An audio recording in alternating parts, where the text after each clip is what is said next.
Bonjour, heureux de te retrouver dans Prière Inspirée. Cette semaine, je m'adresse particulièrement aux femmes, à mes sœurs. Alors oui, dans la maison de Dieu, dans l'église, dans le royaume de Dieu, on s'appelle frères et sœurs. Nous sommes devenus une même famille dans le Seigneur. Alors ma sœur, que la gloire du Seigneur Jésus-Christ repose sur toi. Et si tu es touché par une émission de prière inspirée, que ce soit en ce moment, ou peut-être même ça fait des années, tu as été guéri, tu as été libéré, tu as été relevé par le Seigneur à travers ces émissions, je t'invite à aller sur emcitv.com/je témoigne pour partager avec nous ton témoignage. Donc l'adresse s'affiche juste là.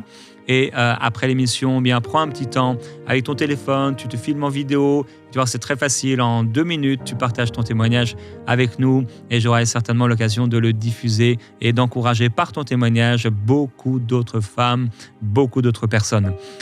Cette semaine, on partage donc ensemble avec toi le secret ou plusieurs secrets des femmes que j'ai appelées les femmes de distinction. On a parlé des femmes de foi, on a parlé de différents types de femmes, des conquérantes. Et aujourd'hui, je veux parler des adoratrices. Le secret des adoratrices. Et on va commencer avec la pensée du jour. Donc chaque jeudi, on se retrouve et on partage ensemble une pensée sur la déclaration d'un personnage biblique. Et aujourd'hui, ça va être la déclaration de Marie ou Myriam qui a dit « Chantez à l'Éternel ». Et on lit cela avec Marie dans Exode chapitre 15. Marie, la prophétesse, sœur d'Aaron, prit à sa main un tambourin et toutes les femmes vinrent après elle, avec des tambourins et en dansant. Marie répondait aux enfants d'Israël, « Chantez à l'Éternel, car il a fait éclater sa gloire. Il a précipité dans la mer le cheval et son cavalier. » Amen. Alors, on a souvent parlé des cantiques ou des psaumes de David, on parle souvent de ces psaumes, mais il y a également les cantiques de Déborah et de Myriam. Myriam ou Marie dans cette traduction. Marie, donc la prophétesse, sœur d'Aaron, dont on a déjà parlé. Mes sœurs, c'est un encouragement pour vous. Ma sœur, c'est un encouragement pour toi. Chante à l'Éternel. Chante à Dieu, qu'on entende tes louanges.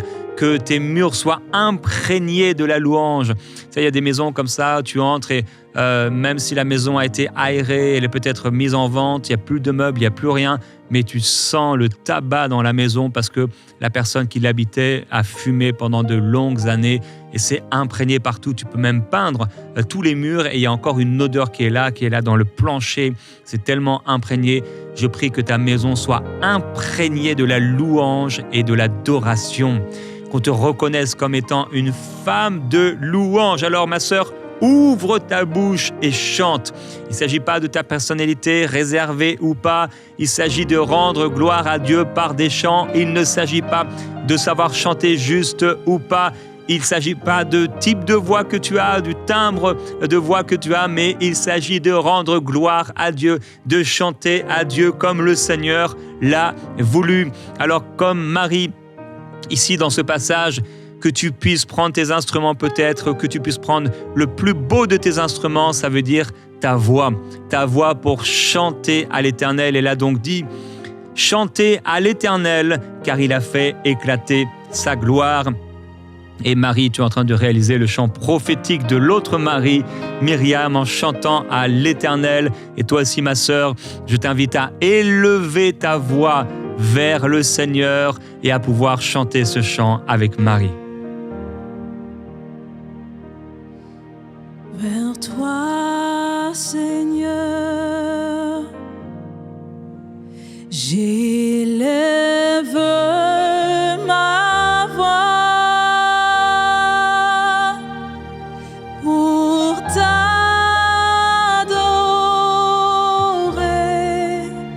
mon Sauveur, mon Roi. Reçois, Seigneur, comme un doux parfum, l'amour et le chant de nos cœurs reconnaissants.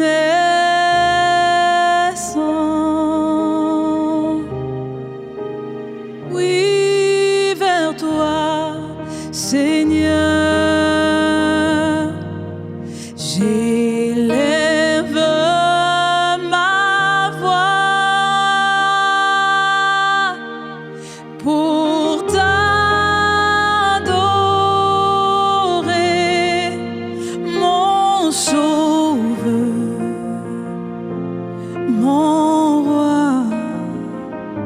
reçois, Seigneur,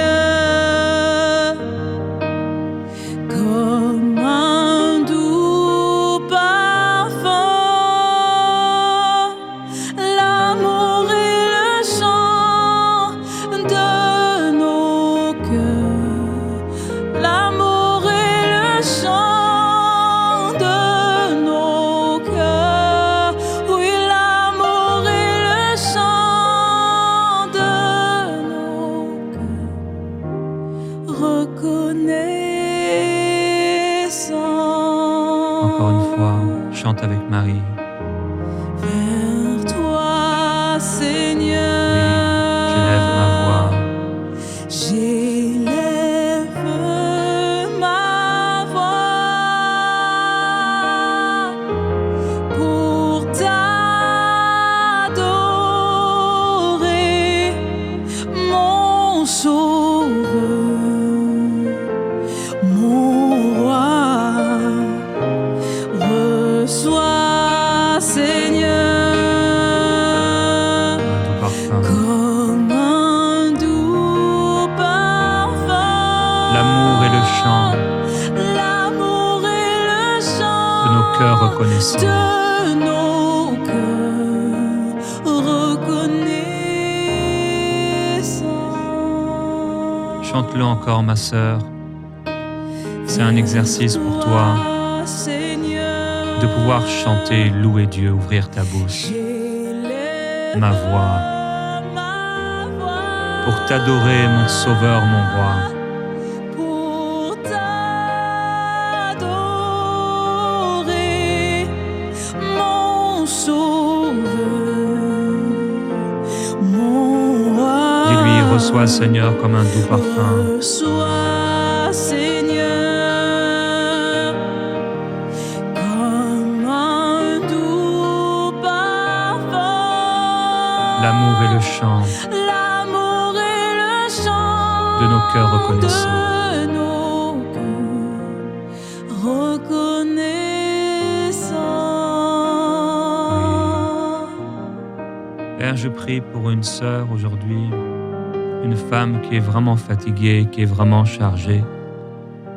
Et cette fatigue qui l'accable depuis trop longtemps l'a empêchée si souvent d'offrir cette adoration à laquelle elle est appelée.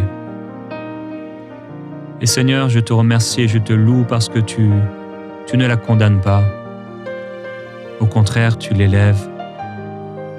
Que son âme soit élevée, que son âme s'élève vers toi, Jésus. Parce que c'est dans la louange et dans l'adoration qu'elle retrouvera des forces, de l'espoir et de la joie. Tu es sa joie. Tu es son bonheur. Tu es son espoir. Alors que cette sœur qui a pleuré pendant ce chant, que cette sœur dont les larmes sont montées et qui a retenu ses larmes, que cette sœur qui n'a pas réussi à chanter puisse être visitée par ton esprit, être touchée de façon spéciale et redevenir cette adoratrice au nom de Jésus-Christ. Amen. Amen. Alors je vais partager avec toi ce secret des adoratrices avec 3 femmes. Cette fois-ci, aujourd'hui, on va partager l'histoire de 3 femmes. Et la première de ces femmes, c'est encore Marie. Marie, tu es bénie. Tu t'appelles Marie, tu es bénie. Beaucoup de Marie dans la Bible. Et on se retrouve ici donc dans la maison de Simon le lépreux à Béthanie. Et on lit au chapitre 12 de Jean. 6 jours avant la Pâque, Jésus arriva à Béthanie, où était Lazare qu'il avait ressuscité des morts. Là, on lui fit un souper. Marthe servait et Lazare était un de ceux qui se trouvaient à table avec lui. Marie, ayant pris 1 livre de parfum de nard pur de grand prix, oignit les pieds de Jésus et elle lui essuya les pieds avec ses cheveux. Et la maison fut remplie de l'odeur du parfum. Wow, quelle histoire. On ne se lasse pas de cette histoire. Merci Marie. Personnellement, je ne me lasse pas en tout cas de cette histoire. À chaque fois que je la lis, il y a quelque chose de spécial. dans cette histoire. C'est fou comment un simple geste, ça a duré quelques minutes. Ça n'a pas duré des mois, des années, ou des semaines, ou même des jours, même pas une journée, même pas une après-midi. C'était un moment dans une journée. Peut-être un moment dans une après-midi. Un geste d'adoration dont on parle encore jusqu'à aujourd'hui. Et il y a quelque chose de spécial dans le cœur de cette Marie, c'est que elle a pris déjà quelque chose qui lui coûtait. Elle a offert quelque chose de précieux. Elle a été dans la maison et elle n'a pas fait quelque chose d'habituel. Elle n'a pas simplement répété les paroles présentées, affichées sur l'écran à l'église. Mais il y a quelque chose qui est monté dans son cœur et elle a voulu offrir à Jésus un parfum. Un parfum de grand prix. Mais pas comme un cadeau qu'elle allait lui offrir pour qu'il puisse se parfumer, mais elle a voulu déverser ce parfum. Et c'est vraiment tout là l'image parfaite de l'adoration. Amener à Jésus ce qui est de plus précieux pour nous et le déposer à ses pieds. Et c'est un peu drôle quelque part, elle verse ce parfum sur ses pieds, mais ensuite elle l'essuie avec ses cheveux. Comme si c'était quelque chose à enlever. En général, on essuie une tache, on essuie quelque chose où il y a eu quelque chose à enlever, mais elle va essuyer avec ses cheveux, ses pieds.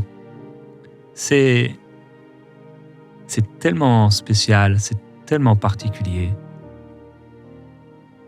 Elle ne voulait pas gêner le Seigneur, mais son adoration avait tout à l'extérieur pour être définie comme étant quelque chose de gênant. Elle vient dans un moment qui n'était pas le meilleur des moments, et ils étaient à table.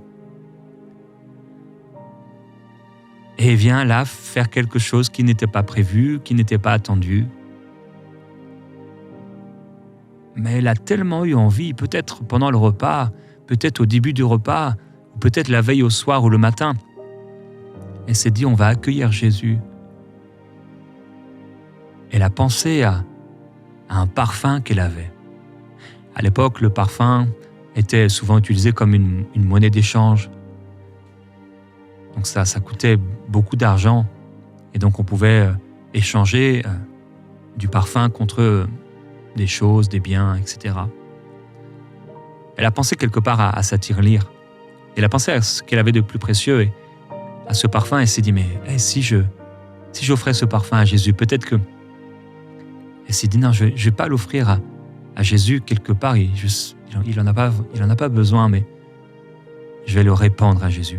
En fait, le secret des adoratrices, c'est qu'elles n'ont pas quelque chose à donner, mais c'est qu'elles deviennent elles-mêmes l'adoration. Elles deviennent elles-mêmes le parfum. Elles deviennent elles-mêmes le sacrifice. Elles deviennent elles-mêmes l'offrande. Et ce qu'elles font, ça peut déranger, ça peut gêner, c'est étonnant. Elles ne font pas exprès de faire quelque chose de spécial ou de loufoque, mais elles se déversent. Elles se déversent. Quelque part, ce parfum, c'était Marie. Déversée aux pieds de Jésus, essuyant ses pieds de ses cheveux, et la maison a été remplie de l'odeur du parfum. Je prie qu'on puisse trouver de telles Maries qui, encore aujourd'hui, puissent offrir ce qu'elles ont de plus précieux, leur cœur à Jésus. Leur cœur à Jésus. Plus que d'offrir des biens, plus que d'offrir de l'argent, d'aller au pied de Jésus-Christ spirituellement et de te déverser. de pleurer à ses pieds, de l'aimer, de l'adorer, de lui offrir le meilleur. Et toute ta maison sera remplie de l'odeur du parfum. Il est écrit dans le livre de l'Apocalypse que toutes nos prières sont déposées dans un vase, dans une coupe. Quand tu loues le Seigneur, quand tu l'adores, ton adoration est déversée dans une coupe, devant ton Seigneur. Et quand tu es à la maison et que tu adores le Seigneur à la maison, cette adoration monte et entoure le trône de Dieu. Il y a une deuxième femme qu'on appelle l'ancienne pécheresse, là dans la maison d'un pharisien nommé Simon, et on lit dans Luc au chapitre 7 son histoire. Un pharisien pria Jésus de manger avec lui. Jésus entra dans la maison du pharisien et se mit à table. Et voici une femme pécheresse qui se trouvait dans la ville, ayant su qu'il était à table dans la maison du pharisien, apporta un vase d'albâtre plein de parfums et se tient derrière aux pieds de Jésus. Elle pleurait et bientôt elle lui mouillait les pieds de ses larmes, puis les essuya avec ses cheveux, les baisa et les oignit de parfum. Le pharisien qui l'avait invité, voyant cela, dit en lui-même: si cet homme était prophète, il connaîtrait de quelle espèce est la femme qui le touche. Il connaîtrait que c'est une pécheresse. Jésus prit la parole et lui dit: Simon, j'ai quelque chose à te dire. Maître, parle, répond-il. Un créancier avait 2 débiteurs. L'un devait 500 deniers et l'autre 50. Comme il n'avait pas de quoi payer, il leur remit à tous 2 leurs dettes. Lequel l'aimera le plus? Simon répondit: celui, je pense, auquel il a plus remis. Jésus lui dit: tu as bien jugé. Puis, se tournant vers la femme, il dit à Simon: vois-tu cette femme? Je suis entré dans ta maison et tu ne m'as point donné d'eau pour laver mes pieds. Mais elle les a mouillés de ses larmes et les a essuyés avec ses cheveux. Tu ne m'as point donné de baiser, mais elle, depuis que je suis entré, elle n'a point cessé de me baiser les pieds. Tu n'as point versé d'huile sur ma tête, mais elle a versé du parfum sur mes pieds. C'est pourquoi je te le dis, ses nombreux péchés ont été pardonnés, car elle a beaucoup aimé.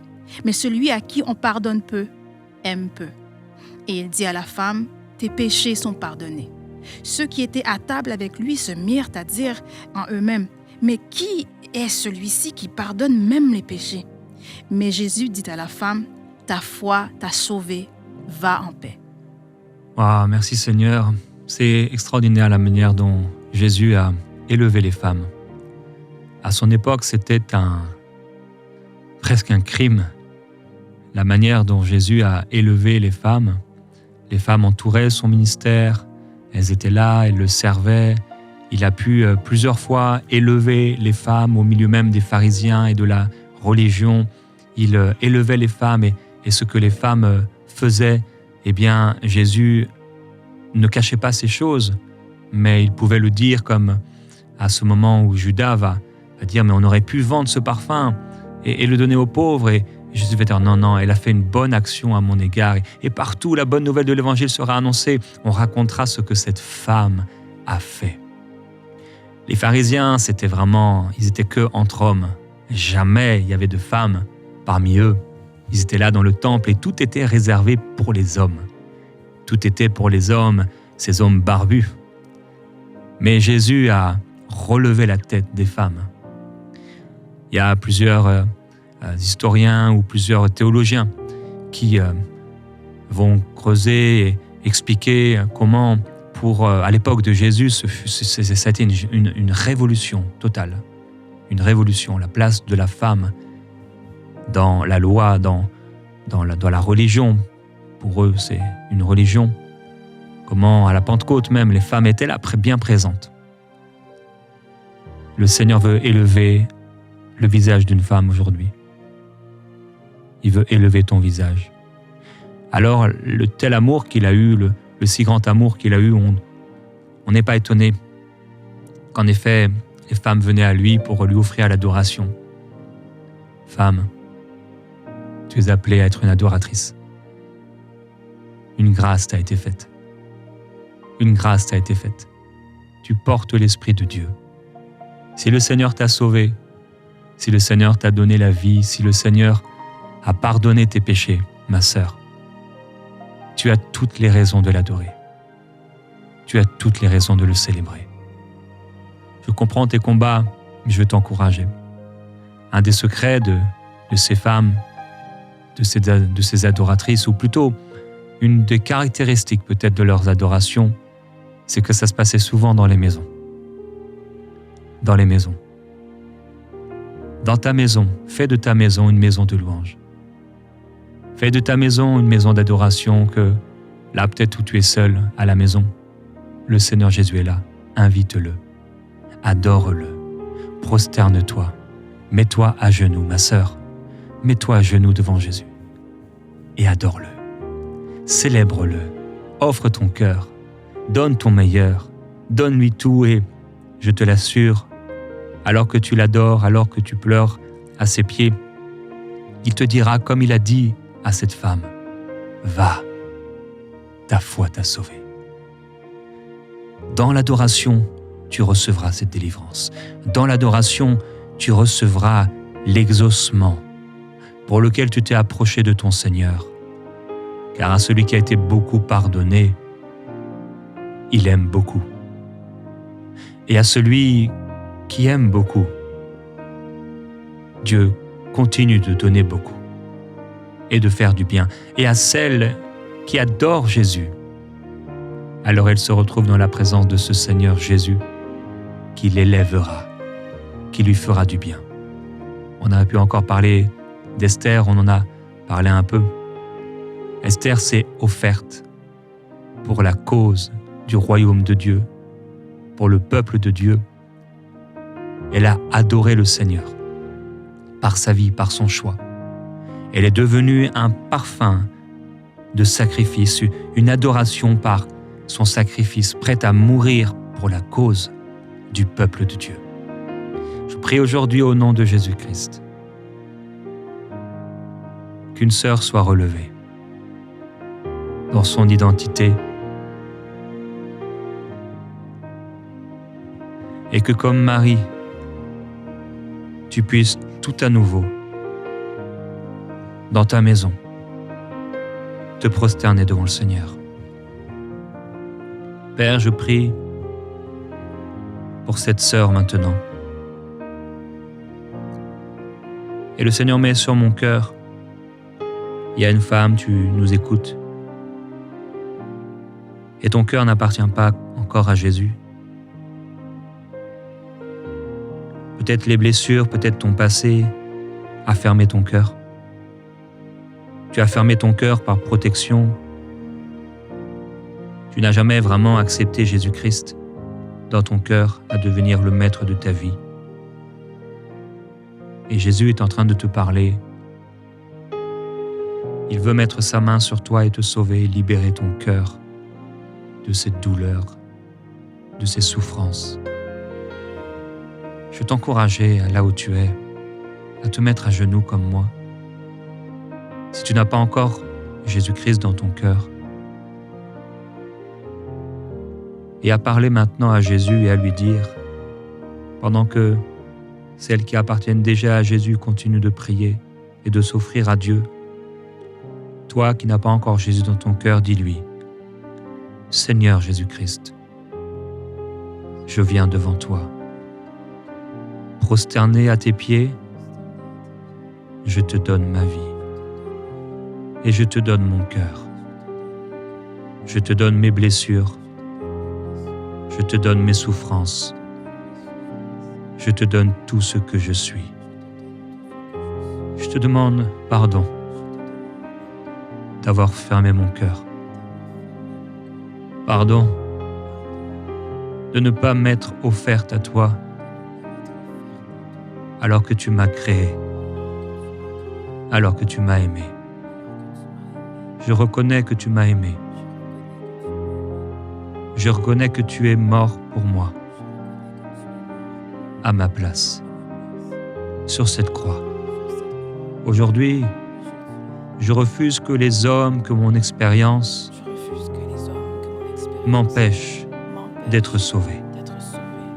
On ne me volera plus. On ne me volera plus. Le diable ne me volera pas Le diable ne me volera cette pas promesse cette promesse du salut du salut et de la vie éternelle. et de la vie éternelle. Alors Jésus-Christ, Alors Jésus-Christ, je me présente devant toi je me présente devant toi et je t'offre mon cœur. je t'offre mon cœur, Je t'offre toute ma vie. je t'offre toute ma vie, Tout ce que je suis, tout ce que je suis, je te l'offre. je te l'offre, Je te donne je te donne mon cœur, mon cœur, mon corps, mon corps, mon âme. mon âme, Tout est pour toi, tout est pour toi, car je sais car je sais que tout ce que tu fais que tout ce que tu fais est bon et parfait. est bon et parfait. J'ai confiance en toi. J'ai confiance en toi. Deviens mon sauveur Deviens mon sauveur et mon Seigneur, et mon Seigneur, celui qui dirige ma vie. celui qui dirige ma vie. À partir d'aujourd'hui, À partir d'aujourd'hui, Jésus-Christ, Jésus-Christ, je t'appartiens. je t'appartiens. Donne-moi ton esprit. Donne-moi ton esprit. Remplis-moi de ta présence Remplis-moi de ta présence. alors que je suis ton enfant. Alors que je suis ton Ô enfant. Père, Ô Père, mon Dieu, mon Dieu, tu es devenu maintenant tu es devenu maintenant mon Père. mon Père. Tu prendras soin de moi. Tu prendras soin de moi. Amen. Amen. Père, je prie pour toutes mes sœurs qui sont là aujourd'hui. Tu les appelles à devenir ou à redevenir des adoratrices. Je veux laisser sur leur cœur cette image. Elles sont là dans ta présence, à genoux, dans l'adoration. L'un des secrets de ces adoratrices, c'est qu'elles n'ont pas peur de déranger. Elles n'ont pas peur d'être jugées par les autres. Marie et cette femme sont venus et ils ont un peu dérangé ce qui était prévu. Je prie pour ma sœur et je déclare qu'elle est là dans ce lieu secret, qu'elle n'a pas peur de chanter trop fort, qu'elle n'a pas peur de déverser son cœur, qu'elle n'a pas peur de pleurer. Elle n'a pas peur d'essuyer avec ses cheveux tes pieds. Elle n'a pas peur finalement de ne pas paraître, car elle ne veut pas paraître devant les hommes, mais elle veut paraître devant toi. Je déclare au nom de Jésus-Christ que ma sœur, lorsqu'elle est dans la maison de Dieu, n'a pas peur de chanter trop fort, n'a pas peur de perdre un peu la face, d'être décoiffée. Je déclare qu'elle n'a pas peur de perdre son maquillage parce qu'elle pleure, parce que devant toi, elle s'offre. Et je déclare Jésus-Christ, qu'elle devient ce parfum, ce parfum d'adoration, ce parfum d'adoration. Oui, vers toi, Seigneur, nous élevons nos voix et nous nous prosternons à tes pieds pour t'adorer. Là, Seigneur Jésus, tu relèveras nos têtes et tu nous béniras. Tu recevras notre adoration. Tu recevras et tu béniras.